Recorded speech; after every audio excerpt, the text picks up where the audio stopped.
ఆయుర్వేద ఔషధాల గని నేరేడు తీపి వగరు పులుపు రుచుల మిశ్రమాలతో కూడిన ఈ పండ్లను ఇష్టపడని వారుండరు. మార్కెట్లో ఎంత ధర ఉన్నా కొనుక్కుని తినక మానరు. అంత డిమాండ్ ఉన్న అల్లనేరేడు పంటను సాగు చేసే రైతులు జాగ్రత్తగా కాపాడుకోవాలి. వచ్చే నెల పూత వచ్చే సమయం కావడంతో కొన్ని మెళకువలను పాటిస్తే మంచి దిగుబడి పొందొచ్చని తెలియజేస్తున్నారు సంగారెడ్డి జిల్లా ఫల పరిశోధనా స్థానం శాస్త్రవేత్త doctor Harikanth Porika.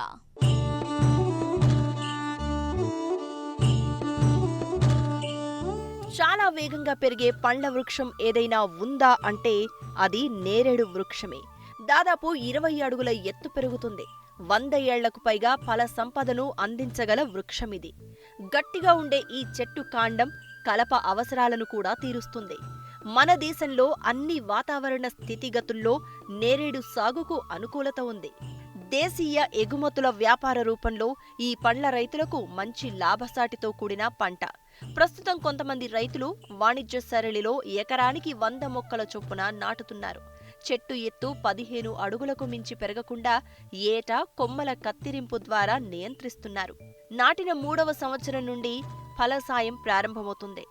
March, April నెలల్లో పూతకొచ్చి జూన్, జూలై నెలల్లో పండ్లు కోతకొస్తాయి. చెట్టుకు 75 నుంచి 100 కిలోల దిగుబడి పొందే వీలుంటుంది. ఈ పంట కాపు 2 నెలలు మాత్రమే ఉంటుంది కాబట్టి ఆ కాపును నిలబెట్టుకోవాలంటే పూత రాలకుండా చూసుకోవాలి. మార్చి పూత వచ్చే సమయం కాబట్టి పూతను కాపాడుకునేందుకు ఎలాంటి యాజమాన్య పద్ధతులు చేపట్టాలో తెలియచేస్తున్నారు సంగారెడ్డి జిల్లా ఫల పరిశోధనా స్థానం శాస్త్రవేత్త డాక్టర్ హరికాంత్ పోరిక. నేరేడు చూసుకున్నట్టయితే చాలా పోషక విలువలు ఎంతగానో ఉన్నాయి. సో ఇందులో మనము పెద్దలు ఎంతగానో ఇష్టపడి మరి అదేవిధంగా ఎన్నో సూక్ష్మ పోషకాలు మనకి ఈ నేరేడు పండులో లభ్యమవుతుంది.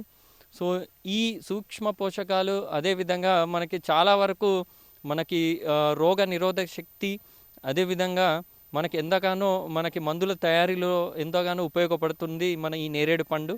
ఈ తోటలు మనకి ఏవైతే భూములు ఎక్కువగా నీటి వ్యవస్థ తక్కువగా ఉన్న నేలలు, అదేవిధంగా మనకి నేలలు సరిగ్గా అంటే మనకి క్షారవంతమైన నేలలు, అదేవిధంగా మనకి బెట్ట భూములు ఉన్నట్టయితే ఈ పంట కూడా ఆ నేలల్లో అనుకూలమైన పంటగా మనము భావించవచ్చు. నేరేడు చెట్టు మనకి తక్కువ నీటి వ్యవస్థతో మనం వీటిని పెంచవచ్చు. సో ఇందులో మనకి ప్రస్తుతానికి పంట రావడానికి సమయాన్ని దాదాపు తగ్గించుకోవడం కోసము మనము ఇందులో గ్రాఫ్టింగ్ పద్ధతిని కూడా ఇందులో ఏర్పరిచి మనకి గ్రాఫ్టెడ్ మొక్కలు, అంటు మొక్కల్ని మనము ఉంచడం జరిగింది.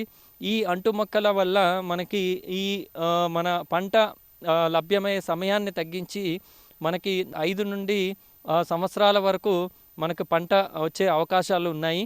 సో ఇందులో చూసుకున్నట్టయితే ఈ సమయంలో ఈ నేరేడు అనేది నెక్స్ట్ పూత వచ్చే సమయానికి రెడీ అవుతుంది. సో అందులో మనం ఈ పంట కూడా మనకి మామిడి మాదిరిగానే ఈ నేరేడు కూడా మనకి ఎండాకాలంలో మనకి పంట వచ్చే అవకాశాలు ఉన్నాయి. ఈ పూత అనేది మనకి ఫిబ్రవరి ఆఖరి మరియు మార్చ్ మొదటి వారంలో వచ్చే అవకాశాలు ఎక్కువగా ఉంటాయి. ఇందులో ముఖ్యంగా మనము ఎండు పుల్లలు అనేది ఎక్కువగా రావడం చూస్తూ ఉంటాము.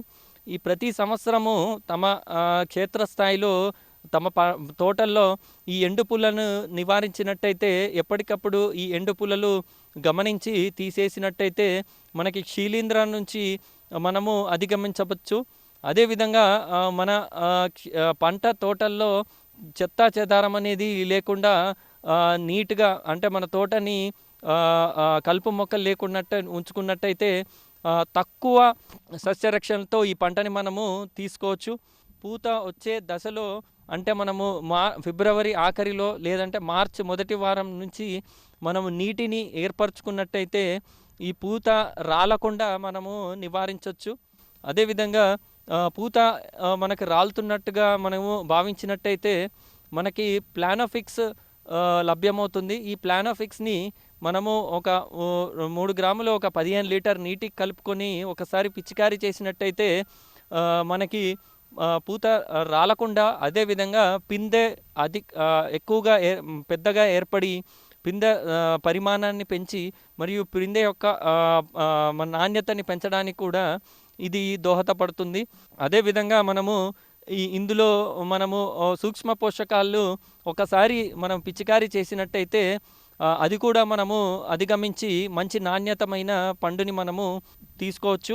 అదేవిధంగా మనము నేలలో మనకి కావాల్సిన పోషకాల విలువల్లో చూసుకున్నట్టయితే మనము ఏదైతే పండు దశలో అంటే మనకి పూత నుండి పండు ఏర్పడే దశల్లో మనం ఒక దఫాలుగా మనము యూరియా మరియు పొటాష్ని ఇచ్చినట్టయితే మన పండు ఎదుగుదల కోసము ఎంతగానో ఉపయోగపడుతుంది.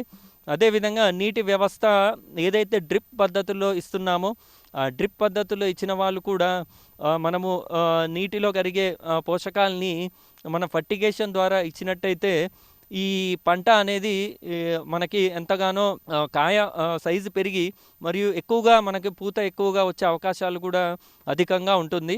అదేవిధంగా ఇది మార్కెట్ సమయంలో ఈ పండును కోయడం కూడా తగు జాగ్రత్తలతో కోసినట్టయితే కింద భూమిపైన పడకుండా మన తగు జాగ్రత్తలతో హార్వెస్టర్తో కానీ లేదంటే మనము గ్లౌజులు వేసుకొని చేత్తో హార్వెస్ట్ చేసినట్టయితే పండు నాణ్యత అనేది కోల్పోకుండా మనం మార్కెట్లో ఇచ్చినట్టయితే ఎంతగానో మనకు రైతుకి అధిక దిగుబడులు పంట ద్వారా కూడా ఎక్కువగా వచ్చే అవకాశాలు ఉన్నాయి.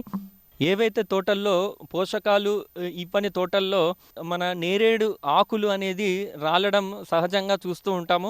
ఈ నేరేడు ఆకులు రాలిన ఆకుల్ని మనం ఒకసారి మన తోటలో దుక్కినట్టయితే ఆ ఆకులన్నీ భూమిలో కలిసేసి పోషక విలువల్ని మన నేలల్లో పెంచడం జరుగుతుంది.